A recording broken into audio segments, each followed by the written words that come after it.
पूरे देश में हम सब गणेश चतुर्थी मना रहे हैं। आप सभी को भी गणेश चतुर्थी की लाखों लाख शुभकामनाएं, लाखों लाख बधाई। आप सबका मंगल हो। सदा भगवान गणेश जी आप सबका मंगल करें और गणेश जी की कृपा हम सब पर बनी रहे। भगवान गणेश जी की पावन चर्चा से ही आज की कथा की हम शुरुआत करेंगे, क्योंकि आज गणेश चतुर्थी है।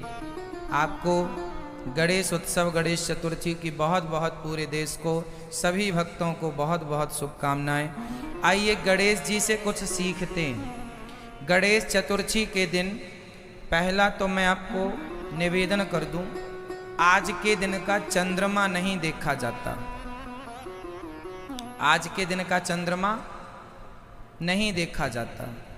यदि आप देख लें तो क्या करना चाहिए? पहली बात तो ये समझो कि क्यों नहीं देखा जाता। एक बार गणेश जी शंकर जी के यहाँ जा रहे थे, तो गणेश जी का वाहन चूहा है। वाहन चूहा क्यों है, अभी हम इस पर बात करेंगे। गणेश जी चूहे पर क्यों बैठते हैं, तमाम संदर्भों पर चर्चा होगी। गणेश जी जा रहे थे तो चूहा पर बैठे गणेश जी लुढ़क गए, तो पीछे चंद्रमा खड़ा था, हंसने लगा। हंसते हुए चंद्रमा को देखकर गणेश जी ने श्राप दे दिया, अरे मूर्ख, मुझे देखकर हंसता है, जा तू कलंकित हो जा। चरणों में गिर पड़ा, महाराज क्षमा करो। अच्छा कोई बात नहीं, आज के दिन जो तुझे देखेगा उसे झूठा कलंक लगेगा, चाहे चोरी का कलंक, चाहे कुछ भी कलंक लगेगा, झूठा। आज के दिन अर्थात वो गणेश चतुर्थी के दिन गणेश जी के चांद को, उस चांद को नहीं देखा जाता। ये बात रामचरितमानस में स्पष्ट है। जो आपन चाहे कल्याणा, सो जसु सुमति शुभ गति सुख नाना, सो पर नार लीलार गोसाई, तजाऊं चौथ के चंद्र की नाई। जो अपना कल्याण चाहता है वो पर पुरुष पर नारी को ऐसे ही त्याग दे जैसे गणेश चतुर्थी की चंद्रमा को त्याग दिया जाता है। अब प्रश्न ये खड़ा हुआ कि यदि हम धोखे से देख लें तो क्या होगा?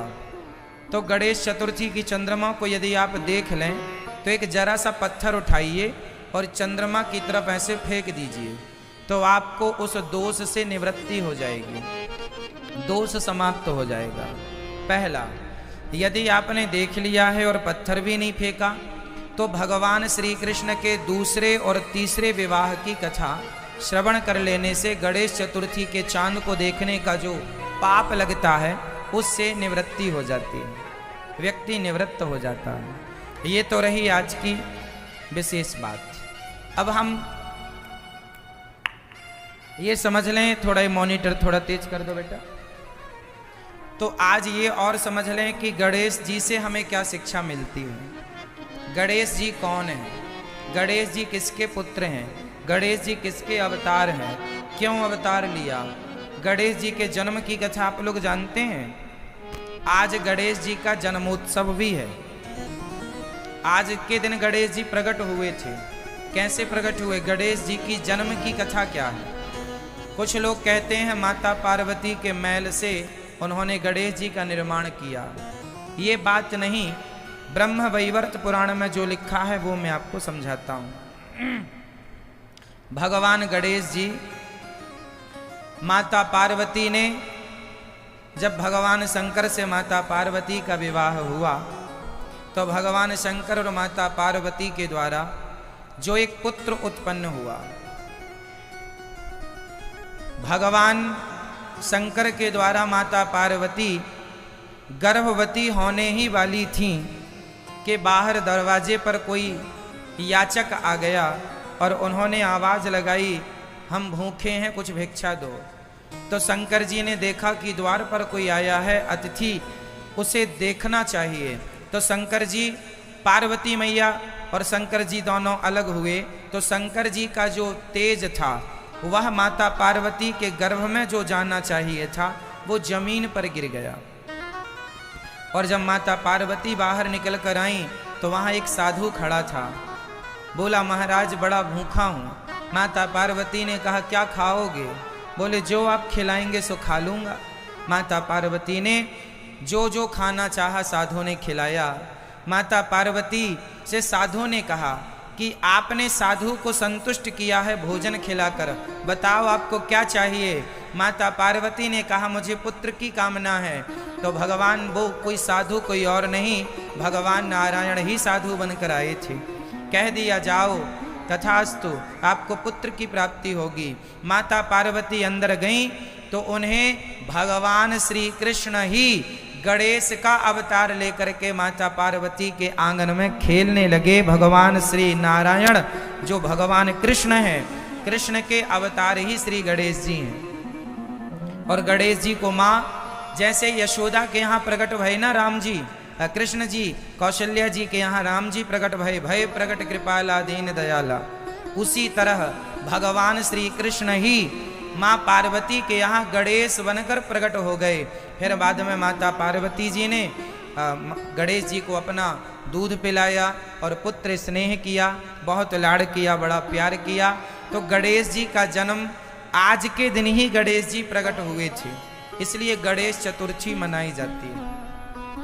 और गणेश जी साक्षात भगवान श्री कृष्ण के अवतार हैं, शिव पार्वती के पुत्र हैं। ये ब्रह्म वैवर्त पुराण के अनुसार मैंने कथा सुनाई है।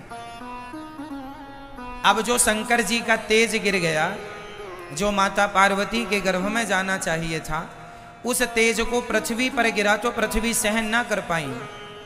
फिर पृथ्वी ने अग्नि को वो तेज दे दिया, अग्नि ने जाकर के जल को वो तेज दे दिया। और नदी में स्नान कर रही थी सप्तर्षियों की पत्नी, तो उनमें से 6 पत्नियों ने देखा कि उस तेज जल में कोई एक सुंदर सा बालक बहता हुआ जा रहा था।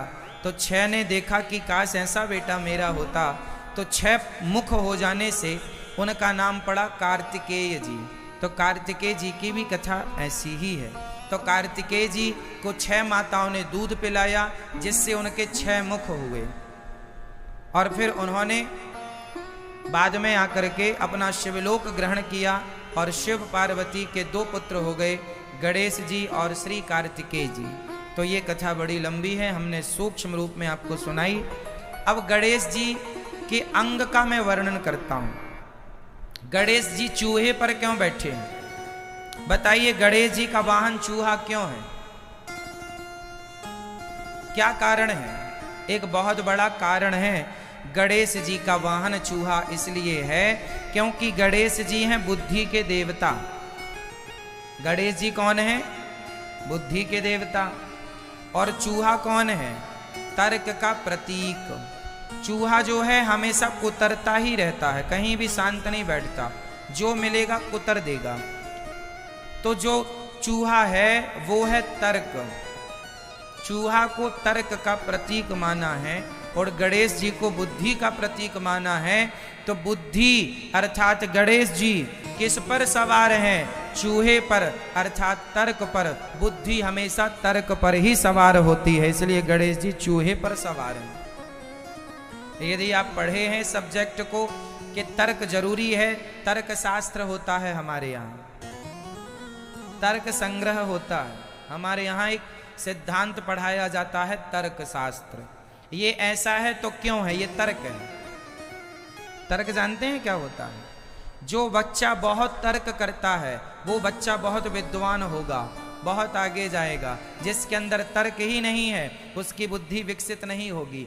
आपने देखा होगा छोटे छोटे बच्चे तर्क बहुत करते हैं। ये ऐसा क्यों है, ऐसा है तो ऐसा क्यों है, ये तर्क होता है। तो तर्क से ज्ञान बढ़ता है, तर्क होना जरूरी है, कुतर्क नहीं होना चाहिए। तर्क तो हो, कुतर्क नहीं होना चाहिए। तो गणेश जी किस पर सवार हैं? जोर से बोलिए, गणेश जी किस पर सवार हैं? तर्क पर। गणेश जी बुद्धि है और चूहा तर्क है, तो बुद्धि किस पर सवार है? तर्क पर। हमेशा बुद्धि तर्क पर ही सवार होती है। अब आगे चलते हैं। गणेश जी के कान छोटे हैं कि बड़े हैं? जोर से। गणेश जी के कान छोटे हैं कि बड़े हैं? कैसे हैं? बड़े हैं। गणेश जी के कान कैसे हैं? बड़े हैं। बड़े कान क्यों हैं? गणेश जी के कान भी बड़े हैं और गणेश जी का पेट भी बड़ा है। क्या अर्थ है इससे? गणेश जी कहते हैं कि कान अपने बड़े ही रखा करो। बड़े कान का मतलब है ज्यादा से ज्यादा सुनने की शक्ति होनी चाहिए आपके अंदर। सबकी बातें सुन लें, सास की भी सुन लो, ससुर की भी सुन लो, पति की भी सुन लो, दुनिया की सुन लो। और गणेश जी का मुंह दिखाई नहीं पड़ता, सूंड है ना कि मुंह अंदर छिपा हुआ है। गणेश जी का मुंह दिखाई पड़ता है, हाथी का मुंह दिखाई नहीं पड़ता, मुंह अंदर होता है, सूंड के अंदर छिपा होता है। तो मुंह छिपा हुआ है, कान ओपन है, मतलब सिद्धांत ये है कि ज्यादा से ज्यादा सुनना है, कान चालू रखना है और मुंह गुप्त रखना है, बोलना बिल्कुल कम है। जो सुनता ज्यादा है, बोलता कम है, वो बहुत सुखी होता। ज्यादा बोलने से झगड़ा हो जाता, इसलिए कम कम बोला करो, ज्यादा से ज्यादा सुना करो। अच्छा, गणेश जी का पेट बड़ा है।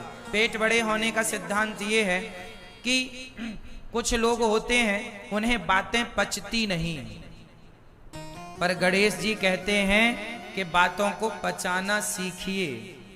जैसे हमारी माताएं हैं, इन्हें बिल्कुल भी कोई बात नहीं पचती, घर की जरा सी बात हुई पड़ोसन से बोल देंगी। गणेश जी से सीखो, अपने अपने घरन का दुख ना कहियो रोई, सुन इठले हैं लोग सब बांट न ले हैं कोई। अपने घर का दुख किसी से ना कहा करो, लोग रोते रोते सुनते हैं और हंस हंस करके बताते हैं सारी दुनिया से, अरे फलाने के घर ऐसा हो गया। इसलिए अपने घर का दुख किसी से ना कहा करो। गणेश जी कहते हैं पेट बड़ा रखो, पचाना सीखो बातों को। बातों को क्या करना सीखो मैया जी, क्या करना सीखो? हाँ, पचाना। इसलिए गणेश जी का पेट बड़ा है, बातों को पचा लिया करो, कहा ना करो। छोटी छोटी सी बातों में आप लोग गुस्सा हो जाते हैं, पचाया करो, सहन किया करो। अच्छा बताइए, रिश्तों को चलाने के लिए क्या जरूरी है, पैसा या सहनशीलता? क्या चाहिए? सहनशीलता। थोड़ा सहना पड़ेगा, थोड़ी बातें सुननी पड़ेंगी, कितना भी कोई कैसा भी हो, पर थोड़ी बहुत बातें तो पत्नी की, पति की सुननी ही पड़ती हैं। तो थोड़ा सुन लिया करो और पेट को बड़ा अर्थात पचाना सीखो। गणेश जी का एक सिद्धांत और है, गणेश जी को दूर्वा बड़ी पसंद है। गणेश जी को क्या चढ़ती है? दूबा, दूर्वा बोलते हैं, चढ़ती है ना। गणेश जी को दूबा क्यों पसंद है? दूर्वा क्यों पसंद है? दूर्वा का सिद्धांत, जो दूबा होती है ना, उसे पानी मिले ना मिले, धूप मिले ना मिले, वो हर हाल में हरी भरी रहती है। हाँ या ना? दूबा हर परिस्थिति में हरी रहती है, सही है। गणेश जी कहते हैं कि जैसे मैं दूबा ग्रहण करता हूं, दुनिया वालों तुम भी दूबा से सीखो। दूबा शिक्षा दे रही है कि हर परिस्थिति में सदा हरे भरे रहना चाहिए, प्रसन्न रहना चाहिए। पानी मिले तो भी, ना मिले तो भी, दूर्वा हरी है। आपके जीवन में खुशियां हो या दुख हो, हर स्थिति में हमें प्रसन्न रहना चाहिए, हर हाल में भगवान की कृपा को महसूस करना चाहिए। तेरे फूलों से भी प्यार, तेरे कांटों से भी प्यार, हर स्थिति में प्रसन्न रहो। चलो अब आप बताएंगे गणेश जी खाते क्या हैं? क्या पसंद है खाने में गणेश जी को? जोर से और जोर से। लड्डू, मोदक कहो, लड्डू कहो। लड्डू पसंद है गणेश जी को। क्यों खाते हैं गणेश जी लड्डू? लड्डू का क्या सिद्धांत है? लड्डू से शिक्षा क्या मिल रही है? अरे लड्डू से शिक्षा ये मिलती है कि लड्डू जो होता है वो एक लड्डू का जो आप ध्यान से देखेंगे तो एक दाने को दूसरे दाने से जोड़कर, बहुत सारे दाने जुड़ करके, यदि तिल का लड्डू है तो बहुत सारे तिल जुड़ करके लड्डू बनते हैं। बूंदी का लड्डू है तो बहुत सारी बूंदी जुड़ करके लड्डू, मतलब एक दाने को दूसरे दाने से जोड़ दिया जाए उसे लड्डू कहते हैं। मानो गणेश जी कहते हैं कि सनातनियों, तुम भी आपस में एक दूसरे से वैसे ही जुड़े रहो जैसे लड्डू का प्रत्येक दाना एक दूसरे से जुड़ा होता है। यदि जुड़े रहोगे तो मिठास बनी रहेगी। जोड़ने का प्रतीक है लड्डू, इसलिए हमारे भारत में लड्डू खाया जाता है। केक काटने की परंपरा अभी आ गई है कुछ सालों से। हमारे यहाँ केक को, एक केक को तोड़ तोड़ कर काट काट कर खाया जाता है। केक एक होता है, एक को तोड़ तोड़ कर खाया जाता है, जबकि लड्डू को दाने से दाने जोड़ जोड़ कर खाया जाता है। हमारी संस्कृति जोड़ना सिखाती है, इसलिए लड्डू खाने की परंपरा है, केक की परंपरा नहीं है। पर आपको जैसे खुशी मिले ठीक है, पर परंपरा तो लड्डू की है, हमारी भारतीय, हमारी जोड़ने की परंपरा है, दाने को दाने से जोड़ना, इसलिए लड्डू सिद्धांत है, साइंटिफिक है। लड्डू मीठा होता है, आप भी जुड़े रहें एक दूसरे से, इसलिए इसलिए इसलिए हमारा धर्म जोड़ने का है, हमारी संस्कृति जोड़ने की है, हमारी संस्कृति तोड़ने की नहीं। उर्दू में कहते हैं तलाक, इंग्लिश में कहते हैं डिवोर्स। बताइए डिवोर्स का, तलाक का हिंदी क्या होता है? तलाक की हिंदी क्या हुई? डिवोर्स की हिंदी बताओ। होती है? आप विचार कर लेना घर में। तलाक की कोई हिंदी नहीं होती, डिवोर्स की कोई हिंदी नहीं होती। क्यों? क्योंकि हमारी मातृभाषा जो हमारी हिंदी है, वो हमारी हिंदी भाषा केवल जोड़ना सिखाती है, तोड़ना नहीं सिखाती। डिवोर्स तोड़ने वाला शब्द है, तलाक तोड़ने वाला शब्द है। आप कह दीजिए तलाक, रिश्ता टूट गया, दे दीजिए डिवोर्स, रिश्ता टूट गया, पर हिंदी में है ही नहीं कि हम ये कह के रिश्ता तोड़ लें। हमारे यहां तो हमारी संस्कृति हमें जोड़ना सिखाती है, इसलिए हिंदी है हम वतन है, हिंदुस्तान हमारा। इसलिए हिंदी बोलने वालों गर्व किया करो अपनी मातृभाषा में कि तुम्हारी भाषा ही ऐसी है जो हमें जोड़ने का ज्ञान देती है। तोड़ने का कोई है ही नहीं सिद्धांत यहाँ पर। इसलिए लड्डू जोड़ने से बनता है, इसलिए हम जोड़ने की भाषा बोलते हैं, तोड़ने की भाषा नहीं बोलते। इसलिए हमारे यहाँ चिड़िया को दाना, चींटी को दाना डाला जाता है, हम उसको भी जोड़ते हैं इंसानों से।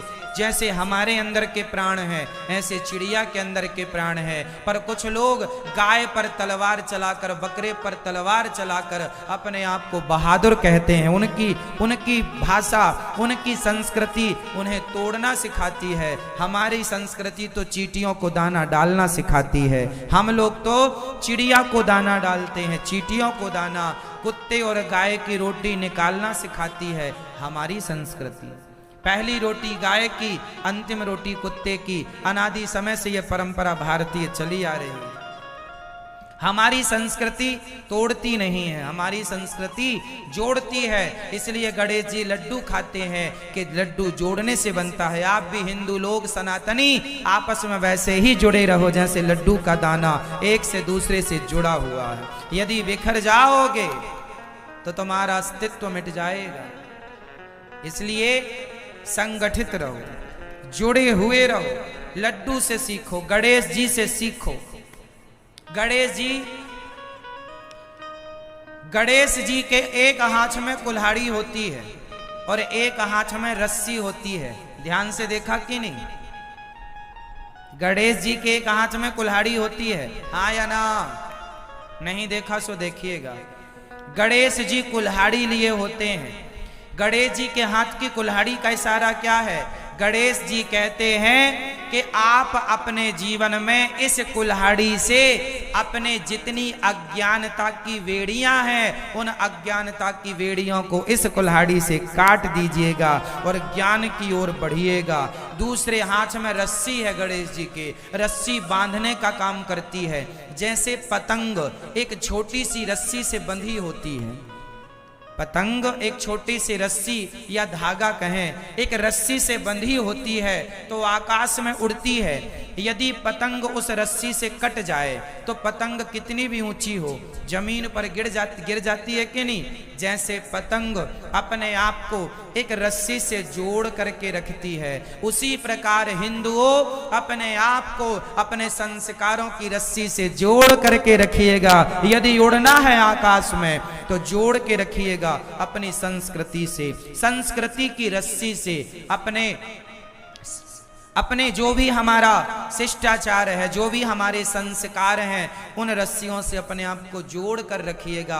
ये गणेश जी का पूरा स्वरूप हमें शिक्षा दे रहा है। लेकिन लोग गणेश जी ले तो आते हैं, जय गणेश जय गणेश जय गणेश, 9 दिन पूजा करी और आखिरी में विसर्जन कर दिया। सीखा वीखा कुछ नहीं। सीखा क्या आपने गणेश जी से? क्या सिखाया आपको भगवान श्री गणेश जी ने?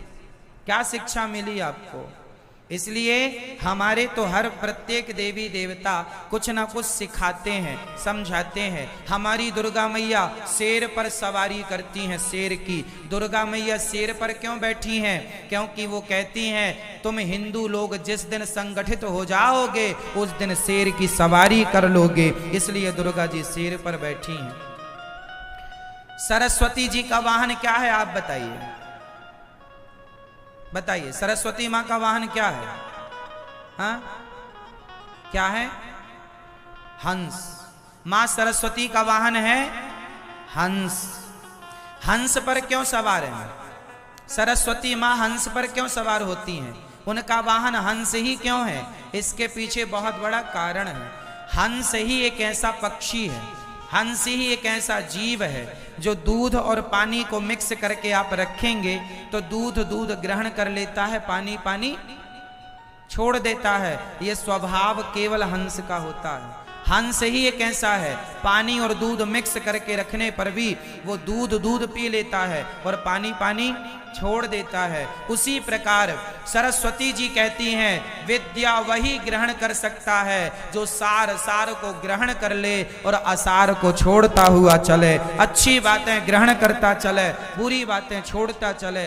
हर जगह अच्छी बुरी दोनों बातें होती हैं। अब आपको क्या ग्रहण करना है वो आप देख लीजिए। जो सार सार को ग्रहण कर ले वही विद्वान है, वही सरस्वती जी उसी पर प्रसन्न होती हैं जो सार को ग्रहण कर लेता है। शंकर जी का वाहन बैल है। क्यों? क्योंकि शंकर जी बैल पर बैठते हैं। बैल कौन है? धर्म का स्वरूप बैल है। शंकर जी बैल पर नहीं बैठते, शंकर जी धर्म की सवारी करते हैं, धर्म पर सवार होते हैं। बैल धर्म का प्रतीक माना गया है। मतलब हमारे हर देवी देवता का एक सिद्धांत है। यदि समझ लो तो बहुत समझ में आ जाएगा, नहीं समझो तो कुछ भी नहीं समझ में आएगा, है ना। कल की पावन कथा में हम लोगों ने सुना। पुनः आपको गणेश चतुर्थी की बहुत बहुत शुभकामनाएं, बधाइयाँ।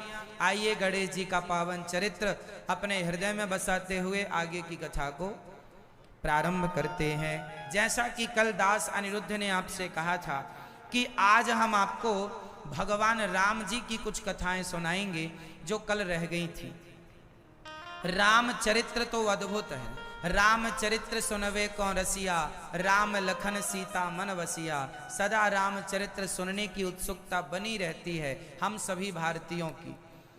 राम जी का चरित्र है तो विशाल, जिसका कोई पार नहीं पा सकता, पर फिर भी कम शब्दों में आपको मैं मार्मिक चीजें बताता हूँ। राम कथा से जुड़ी वो बातें जो शायद आज तक आपने ना सुनी हो या सुनी भी हो तो आप फिर से सुन लीजिएगा। राम जी की कथा। राम का अर्थ क्या है? रमन्ते योगिनाम यस्य सह रामः।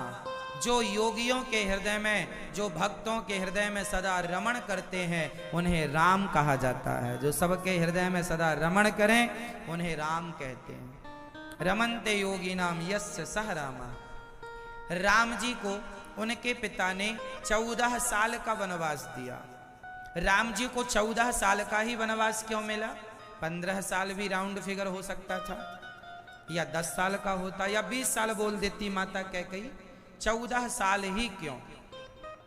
तो उत्तर सुनिएगा। भगवान श्री राम को 14 साल का वनवास इसलिए मिला क्योंकि माता कैकेयी, ये कथा बहुत पहले आपको मैं पीछे ले चलूं, जब राम जी बहुत छोटे से थे उस समय एक बार राम जी ने माता कैकई के नेत्र बंद करके और माता कैकई से कहा, माँ आज मैं आपसे कुछ मांग लूं? माता कैकई ने कहा, राम जो तुम मांगोगे जरूर दूंगी, बताओ क्या चाहते हो। कैकई माँ राम से अत्यधिक प्यार करती थी, बहुत प्यार करती थी। क्या चाहते हो रघुनंदन? राम बोले, माँ जो मांगूंगा पहले वचन दो कि आप दोगी। कैकई माँ बोली, वचन दिया, मेरा राम जो मांगेगा मैं दूंगी, तू मेरे प्राण मांग ले मैं दे देती हूं।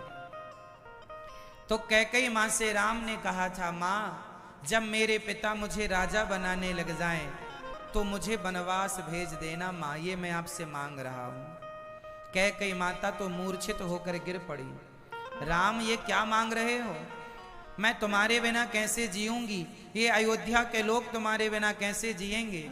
और क्या करोगे वन जाकर? वहां राम जी ने पूरी बात माता कैकई को समझाई। माँ एक रावण नाम का दुष्ट आदमी है, साधु संतों को ब्राह्मणों को बड़ा परेशान करता है, उसे मारने के लिए मेरा अवतार हुआ है। माँ पिताजी मुझे नहीं भेजेंगे, आप कहोगी तो मैं जाऊंगा। कैकई माँ मना करती है, मैं नहीं तुझे वनवास भेज सकती।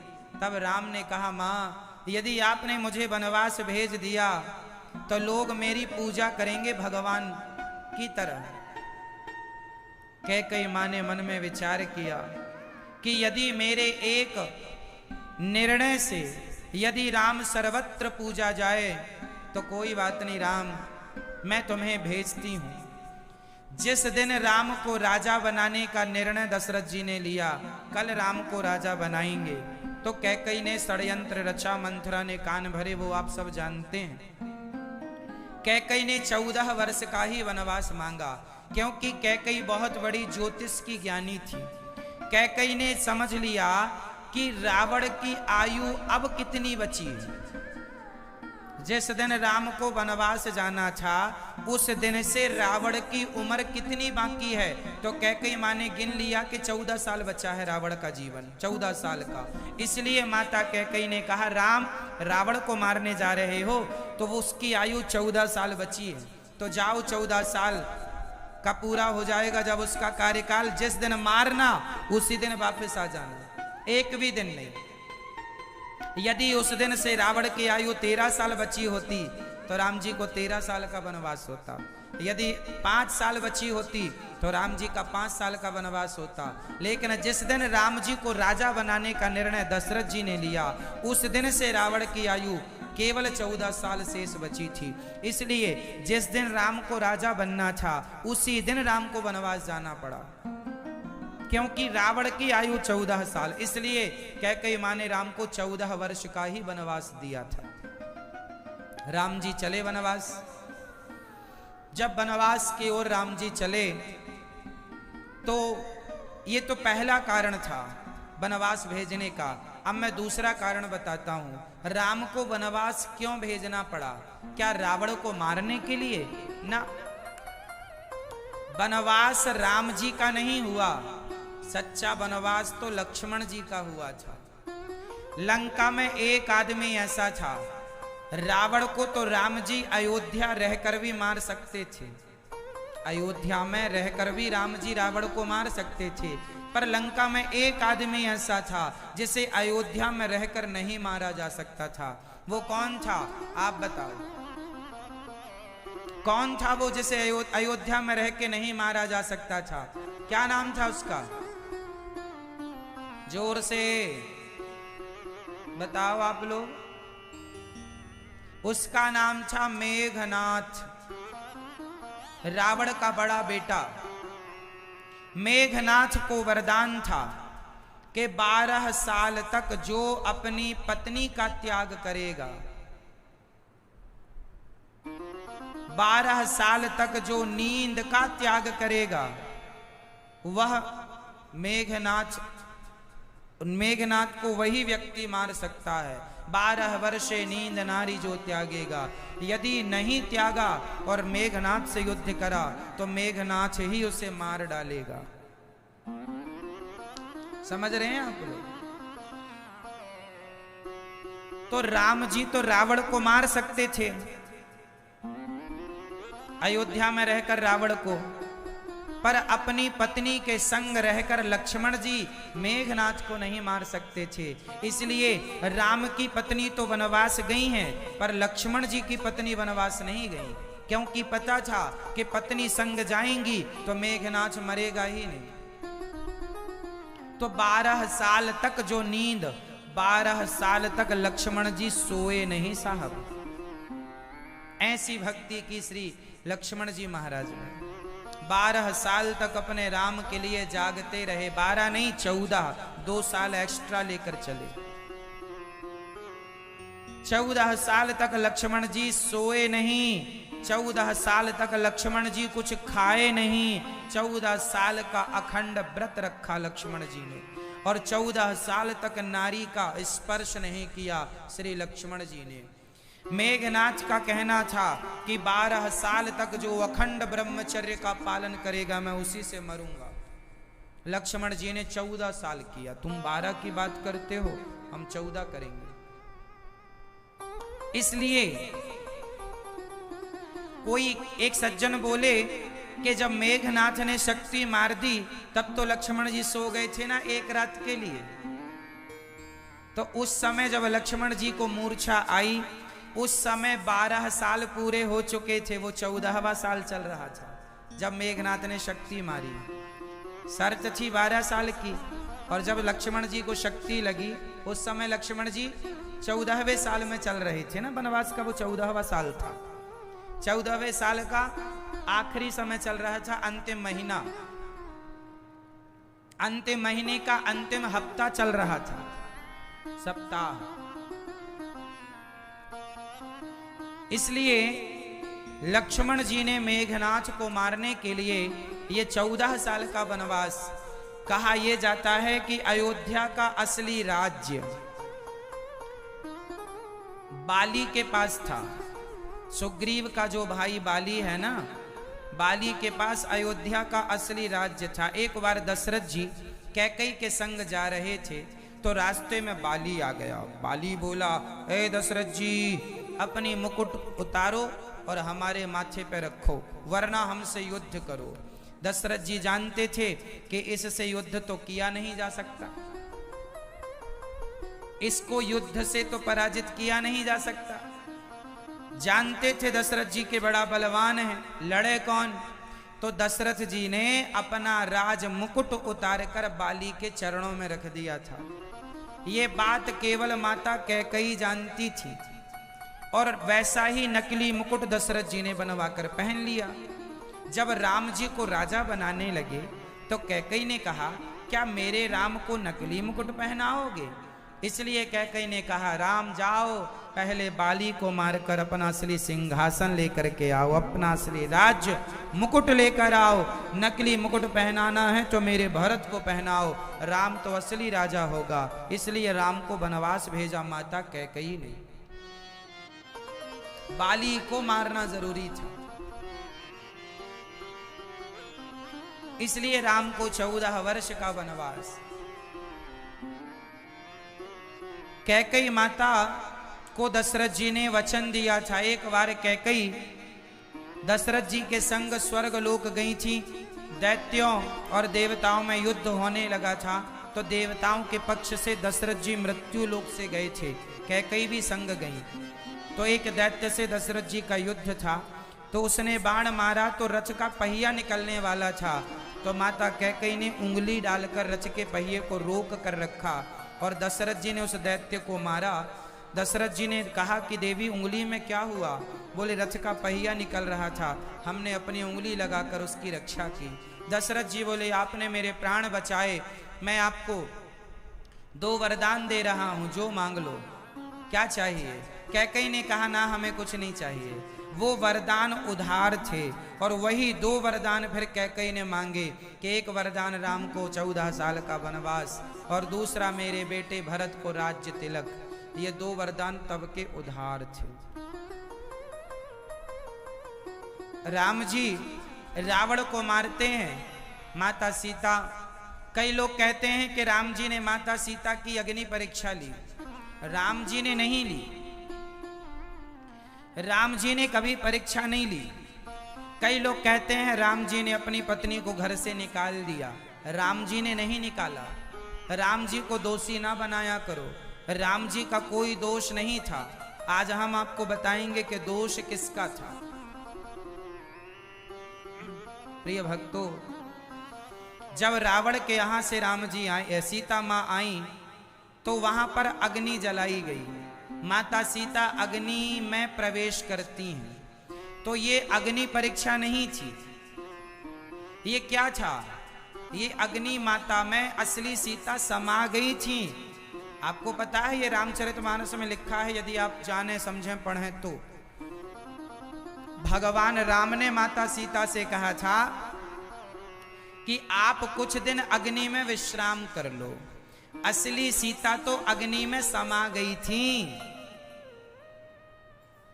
तो जो सीता रावण जिन सीता को ले गया था वो असली सीता नहीं थी। वो माता सीता की एक अग्नि ही, एक ये कहें कि फोटोकॉपी थी। एक माया की सीता थी, दूसरी सीता थी। ओरिजिनल तो अग्नि में प्रवेश कर चुकी थी। जो एक माया की सीता थी उसे रावण चुरा करके ले गया। और जब सीता मां रावण को मारकर राम जी लाए तो अग्नि में, इसलिए कि अग्नि में प्रवेश की थी सीता, तो अग्नि से ही असली सीता को प्रकट कर लिया। ये लिखा है, जब लो करो निशाचर नासा, तब तक करो अग्नि में वासा। ऐसा राम जी ने सीता मां से कहा, मैं निशाचरों का जब तक नाश करता हूं, आप अग्नि में वास कीजिए। असली सीता रावण ले जा सकता था। आपको लगता है कि असली सीता को रावण उठा के ले जाएगा? नहीं। अब जो सीता थी रावण के यहां, वो सीता ही इस कलयुग में पद्मावती बनी। और वही सीता, तिरुपति बालाजी का नाम सुना है आप लोगों ने?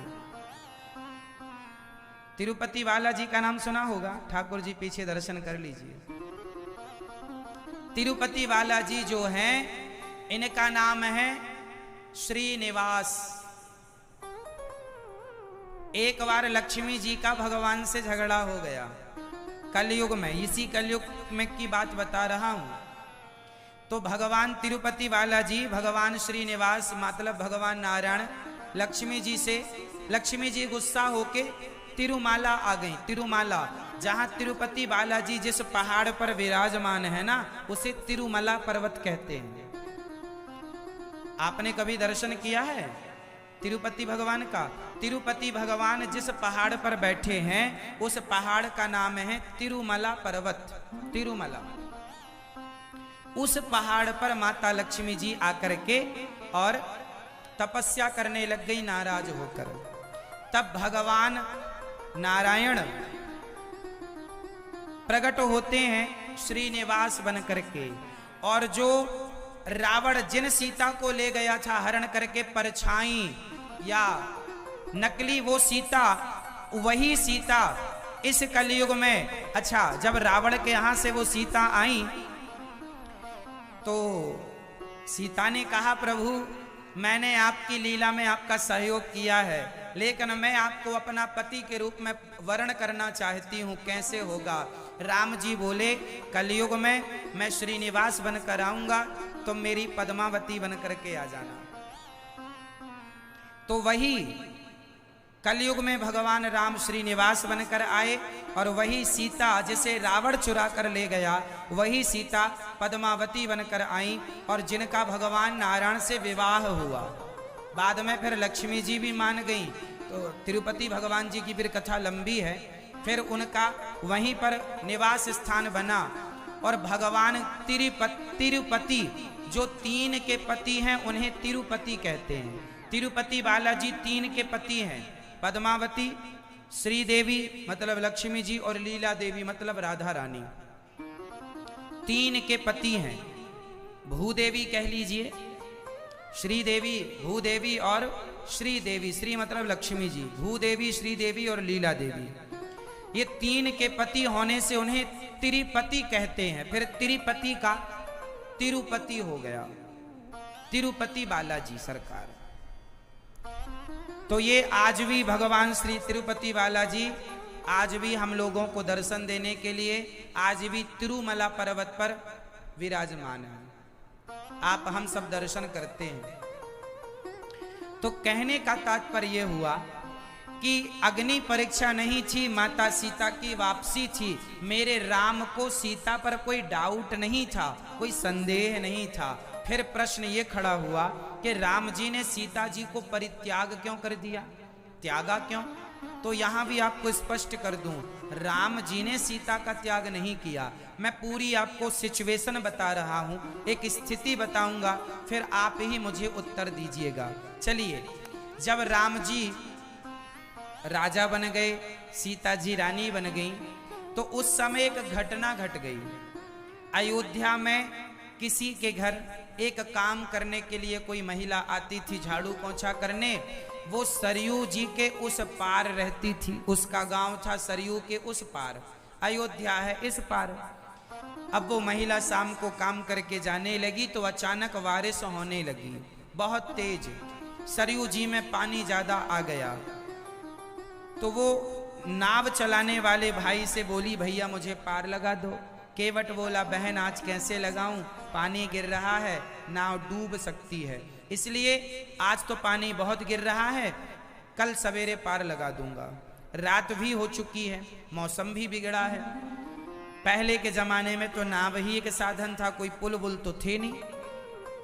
तो मजबूरी में उस महिला को रात उस केवट के घर रुकना पड़ा। अब जाए कहां, मजबूरी है ना, केवट के यहां उस महिला को रात्रि को रुकना पड़ा। अच्छा, वो केवट भी गृहस्थ था, उसकी पत्नी थी, तो इस महिला ने उसकी पत्नी के संग जाकर के बैठ गई, भोजन पानी की, दोनों महिलाएं सो गई। सवेरे उठी और इसे केवट ने पार लगाया। तो जब ये अपने घर गई तो इसके पति ने पूछा कि रात्रि को तुम कहाँ थी? इसने बताया कि मैं रात्रि को वो केवट भैया के यहाँ सो गई थी, पानी बड़ा गिर रहा था, नाव चली नहीं, वहीं सो गई थी वो बहन के संग। उसके पति ने कहा, ना तुम उसकी पत्नी के संग नहीं सोई थी, तुम उसी के संग सो के आई हो, और मैं अब तुम्हें स्वीकार नहीं करूंगा, तुम अपवित्र हो गई हो, तुम पर पुरुष के पास रह के आ गई हो। उसने कहा, ना जी ऐसा नहीं है, मैं उसके घर में थी पर मजबूरी थी, उसके पत्नी के संग, वो भी तो गृहस्थ है ना, तुम कितनी भी सफाई दो। वो जो था आदमी वो माना नहीं, उसका पति। वो बोलने लगा कि मैं कोई राम थोड़ी हूं। अच्छा, जो सामान्य लोग होते हैं ना, वो बड़े लोगों को टारगेट करते हैं, वो बड़े लोगों को टारगेट करते हैं। उसने कहा, मैं कोई राम थोड़ी हूं कि जो सीता रावण के यहां रह के आई हैं और मैं उनको रख लूं, मैं तुम्हें नहीं रखूंगा। लो भैया, धोबी की ये बात पूरे नगर में हवा की तरह फैल गई, चर्चा होने लगी। और ये चर्चा कब हुई? आपको बताऊं, राम जी ने इस धरती पर कितने साल तक राज्य किया, आपको पता है? राम जी ने इस धरती पर लगभग 11,000, एक जगह 11,000 का वर्णन है, एक जगह 13,000, 13,000 वर्षों तक राम जी ने राज्य किया। कितने हजार वर्षों तक? आप 11 मानिए या 13 मानिए, अलग अलग चर्चाएं हैं। अब आप कहेंगे कि अलग अलग क्यों लिखा है? क्योंकि राम जी कोई एक बार छोड़ी आए हैं, हर त्रेता में राम जी आते हैं। हर बार तो त्रेता युग आता है, सतयुग के बाद त्रेता आएगा, फिर द्वापर आएगा, फिर कलयुग, अब कलयुग के बाद फिर सतयुग आएगा, फिर त्रेता आएगा। तो जब जब त्रेता आता है तब तब राम आते हैं। तो एक बार राम जी 11 साल रहे, 11,000 साल, एक बार राम जी 13,000 साल। तो कल्प कल्प का भेद है। तो राम जी लगभग 13,000 साल तक राज्य किए। जब राम जी को उस धोबी ने कहा, उस समय राम जी के 13,000 साल पूरे होने में केवल 10-20 साल ही शेष बचे थे। राम जी की पूरी लीला होने में कितने साल शेष बचे थे? जोर से, केवल 10-20 साल। इतना ही समय बचा था। राम जी रावण के यहां जाकर सीता के संग कितने दिन रहे? हजारों साल तक राम राजा रहे और सीता जी रानी रही, हजारों साल तक साथ रहे। आखिरी 13,000 साल में जब 10-20 साल बकाया रह गए, ये घटना तब की है कि धोबी ने कहा कि मैं कोई राम थोड़ी हूं कि सीता को रख लूं। अच्छा, उस समय सीता माता गर्भवती थी। सीता माता गर्भवती कब हुई? जब राम जी की लीला पूरी करने का समय आ गया, तब सीता मां गर्भवती हुई। और जब गर्भवती हुई तो पूरे नगर में हल्ला हो गया कि कोई राम सीता को बताओ ऐसे रख लिए रावण के यहां से। तो लोगों ने कहा कि अग्नि परीक्षा ली तो थी राम जी ने, तो लोगों ने बताया कि कोई हमने थोड़ी देखा था। अब क्या करें, मतलब सबके सामने अपनी पत्नी को जलाएं राम जी, तब इन मूर्खों को विश्वास होगा कि सीता जी पवित्र हैं। अब पूरे नगर में जब हल्ला हुआ तो राम जी बड़े दुखी हो गए। बोलने लगे प्रजा के लोग, हम सीता को स्वीकार नहीं करेंगे अपनी रानी के रूप में, अपनी महारानी के रूप में, राजमाता के रूप में। सारे नगर में आवाज उठने लगी। तब माता सीता ने राम जी से कहा, हे भगवान, अब आप मुझे त्याग दीजिए, मेरे कारण आपके जीवन में कलंक लग रहा है, इस सिंहासन को लोग कलंकित कर रहे हैं। तब राम जी ने निर्णय लिया, ठीक है। तो राम जी ने माता सीता को लक्ष्मण जी के हाथों जंगल में श्री वाल्मीकि जी के आश्रम में पहुंचाया। अब आप मुझे बताओ कि राम जी यदि सीता मां को ना त्यागते तो प्रजा कहती मनमाने राजा हैं। कौन आपसे बात करे, कौन कहे? राम जी उस समय केवल पत्नी के पति नहीं, उस समय एक राजा थे और राजा का धर्म होता है कि वो अपने परिवार की नहीं, अपने प्रजा की बातें सुने। प्रजा की बात जब सर्वोपरि मानी गई तो अब क्या करते राम जी? प्रजा कहती है पत्नी को त्याग दो, तो चलो भैया, हमारे पत्नी के त्याग देने में यदि तुम सुखी होते हो तो लो जी, हम त्याग देते हैं। राम जी राजा हैं और राजा का धर्म वही है जो प्रजा जिसमें सुखी रहे वो काम करे। नहीं करेंगे तो लोग कहेंगे राम जी तो मनमानी करते हैं। इसलिए राम जी ने ना चाहकर माता सीता को त्याग दिया। एक तो ये समाधान है, ये उस समय की स्थिति थी। अच्छा, आप बताओ, आप यदि राम जी की जगह होते तो आप क्या करते? प्रजा का मुंह बंद करते तो कितनों का बंद करते मुंह? क्यों जी? यदि आप मुंह बंद करते तो कितनों का मुंह बंद करते? कैसे मुंह बंद करते? यदि आप राम जी की जगह होते तो क्या करते? आपका उत्तर चाहिए। राम जी ने जो किया सही किया कि गलत किया? उस समय की उस स्थिति को देखते हुए राम जी ने जो किया सही किया कि गलत किया? आप उत्तर दो, सही या गलत का। क्या किया राम जी ने, सही कि गलत? जोर से, जोर से और जोर से। सही किया, सही किया। अपनी पत्नी को त्याग देना क्या सही था? बोलो, अपनी पत्नी को त्याग देना क्या सही था? नहीं, सही नहीं था। तो राम जी ने क्यों किया? क्योंकि राम जी उस समय केवल पति नहीं थे, राम जी उस समय राजा थे। राम जी उस समय क्या थे? जोर से।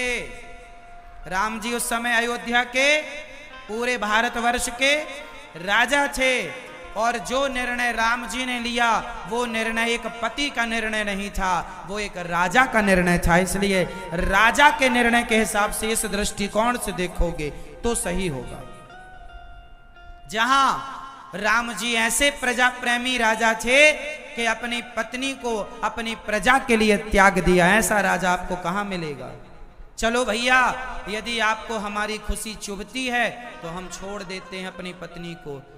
और प्रजा की खुशी के लिए राम जी ने अपनी पत्नी को त्याग दिया। राम जी पत्नी मतलब माता सीता से कितना प्रेम करते थे, ये वही राम जी हैं जो सीता के लिए रावण से लड़ गए। सेतु का निर्माण करा दिया समुद्र में। कहते हैं ना दोस्तों कि दुश्मन से लड़ा जा सकता है, गैरों से लड़ा जा सकता है, अपनी प्रजा से कैसे लड़ते मेरे राम, अपनों से हार जाता है। तो राम जी अपनों से हार गए, रावण से जीत गए राम जी, लेकिन अपनी प्रजा का जब उनकी मुंह बातें जब बाहर आई तो अपनों से हार गए। कहते हैं अपनों ने लूटा है हमें, गैरों में कहां दम था, मेरी कश्ती तो वहां डूबी जहां पानी कम था।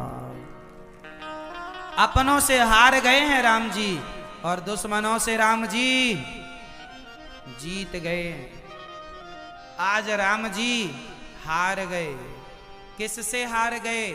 अपनी प्रजा से। किससे हार गए राम जी? जोर से। अपनी प्रजा से हार गए। अपनों से हार जाने में ही भलाई है। अपनों से क्या लड़ें ये बताओ?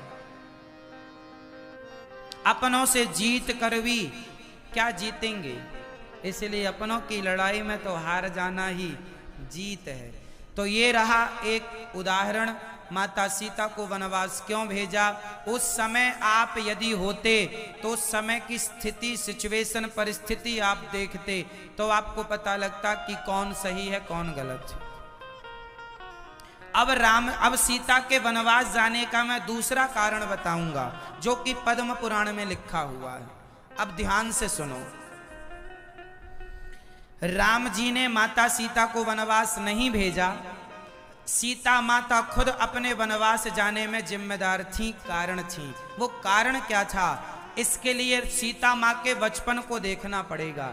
माता सीता ने बचपन में एक गलती की थी, उसी गलती का फल माता सीता को भोगना पड़ा, है ना।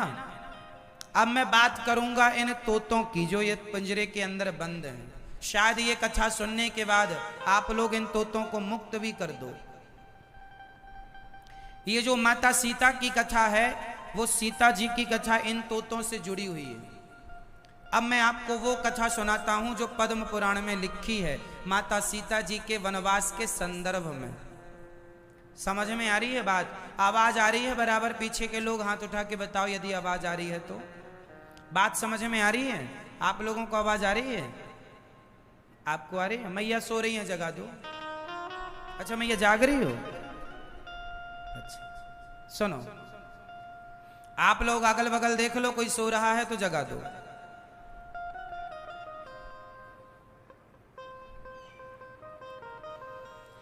माता सीता की एक कथा है जो पद्म पुराण में लिखी है, वो इस प्रकार है।